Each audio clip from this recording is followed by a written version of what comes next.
बच्चों, कैसे हैं आप सब? आशा करती हूँ कि आप सब बहुत अच्छे होंगे और बहुत मज़े में होंगे और आपकी पढ़ाई भी अच्छी चल रही होगी। तो बच्चों, आपकी इसी पढ़ाई को आगे बढ़ाते हुए आज हम पढ़ने जा रहे हैं एक बहुत ही महत्वपूर्ण पाठ जिसका नाम है अनुच्छेद लेखन। यानी कि बच्चों, जिसको हम कहते हैं पैराग्राफ राइटिंग। तो आइए जानते हैं बच्चों, एक अच्छा अनुच्छेद हम कैसे लिख सकते हैं। तो अनुच्छेद लेखन में किसी विषय पर अपने मन के भावों को संक्षिप्त रूप में प्रस्तुत किया जाता है। अतः अनुच्छेद लेखन निबंध लेखन का ही संक्षिप्त रूप होता है। किसी विषय से संबंधित सभी बिंदुओं को संकलित कर एक अनुच्छेद में लिखना विशेष कौशल का कार्य है।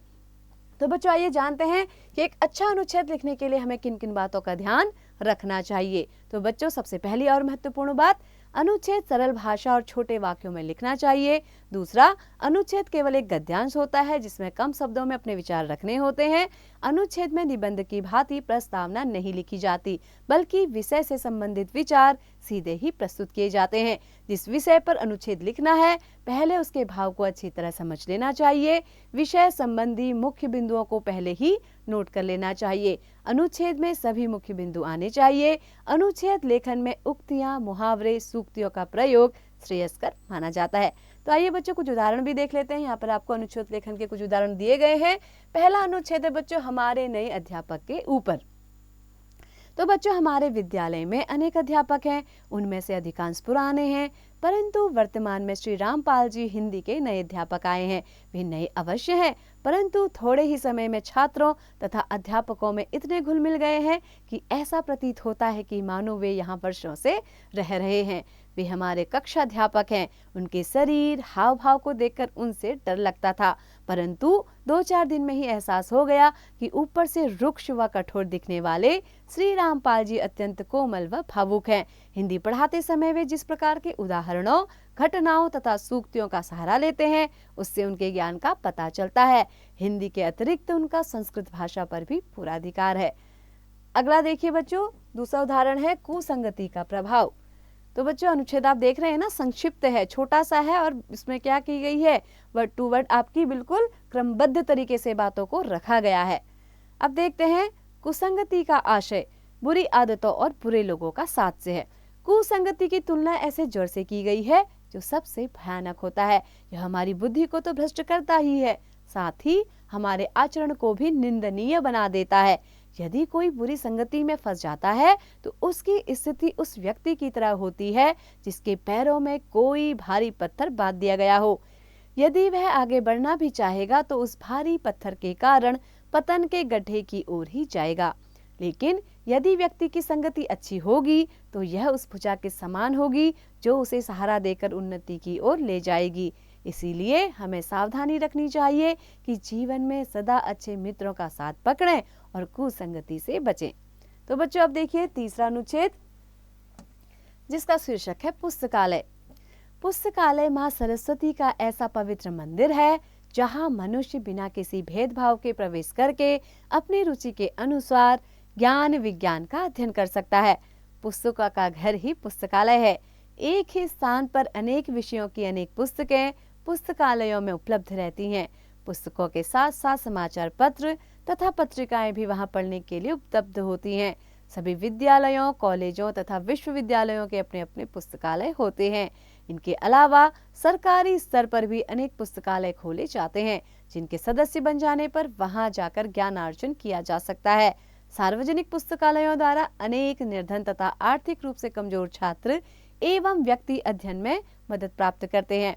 पुस्तकालय द्वारा ज्ञान में वृद्धि तो होती ही है, साथ ही हमारा मनोरंजन भी होता है।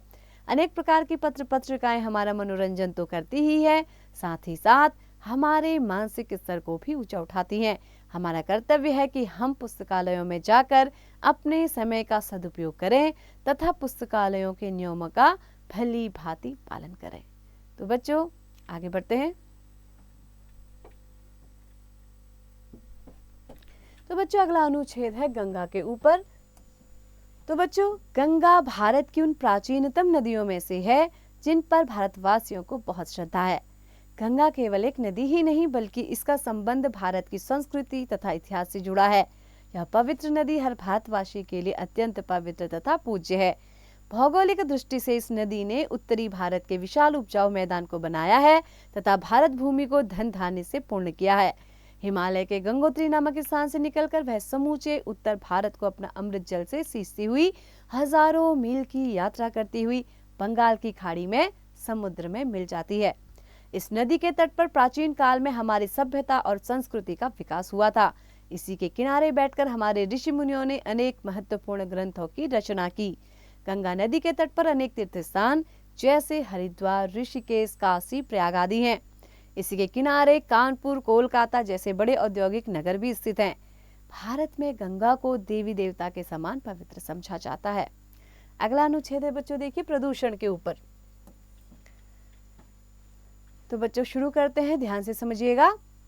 विकास की दौड़ ने मनुष्य के जीवन को जिन चुनौतियों का सामना करने के लिए मजबूर किया है, उनमें से एक प्रदूषण की समस्या भी है। मनुष्य ने अपने आवास बनाने के लिए पेड़ों को काटा, धुआं उगलने वाले बड़े बड़े कारखाने लगाकर वायु को विषैला किया, कारखानों से निकले अपशिष्ट पदार्थों और मलमूत्रों को नदियों में बहाकर जल को प्रदूषित किया, पॉलीथीन बैग और रसायनों के प्रयोग से मिट्टी की उर्वरा शक्ति को नष्ट करने का प्रयास किया, तो परमाणु हथियारों की दौड़ ने नाभिकीय प्रदूषण को जन्म दिया। पृथ्वी की तो बात ही छोड़िए, मिसाइल और रॉकेट अंतरिक्ष की ओर दाग दाग कर मनुष्य ने जीवन रक्षक ओजोन परत में भी छेद कर दिया। मनुष्य की ओर से यह प्रलय को आमंत्रण देना नहीं तो और क्या है। तो बच्चों प्रदूषण पर आपने अनुच्छेद देखा। अब देखिए आपको एक और अनुच्छेद दिया गया है भारतीय गांव के ऊपर। आइए इसे भी देख लेते हैं। महात्मा गांधी ने कहा था कि भारत की आत्मा गांवों में बसती है, इसीलिए यदि भारत का विकास करना है तो गांवों का विकास करना आवश्यक है। स्वतंत्रता प्राप्ति के बाद भारतीय सरकार ने भी ग्रामों के विकास के लिए योजनाएं बनाई और काफी सीमा तक उन्हें व्यवहारिक रूप भी प्रदान किया। सभी ग्रामों का आधुनिकीकरण करने पर बल दिया गया, उनका विद्युतीकरण भी किया गया, जिससे खेती की पैदावार में वृद्धि हुई। गांवों को पक्की सड़कों के द्वारा शहरों से जोड़ा गया। इसके परिणाम स्वरूप वहां के उत्पादन शहरों तक सरलता से पहुंचने लगे। ग्रामीणों की आर्थिक स्थिति में सुधार हुआ, उनका जीवन स्तर ऊंचा हुआ। आर्थिक दशा में सुधार के साथ साथ उनका शिक्षा के प्रति झुकाव भी होने लगा। प्रत्येक गांव में प्राथमिक विद्यालय, स्वास्थ्य केंद्र, परिवार कल्याण केंद्र आदि खोले गए।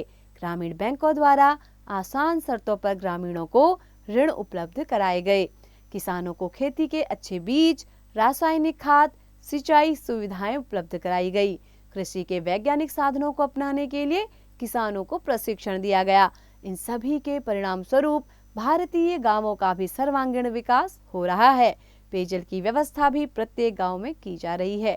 तो बच्चों आइए दोहराएं।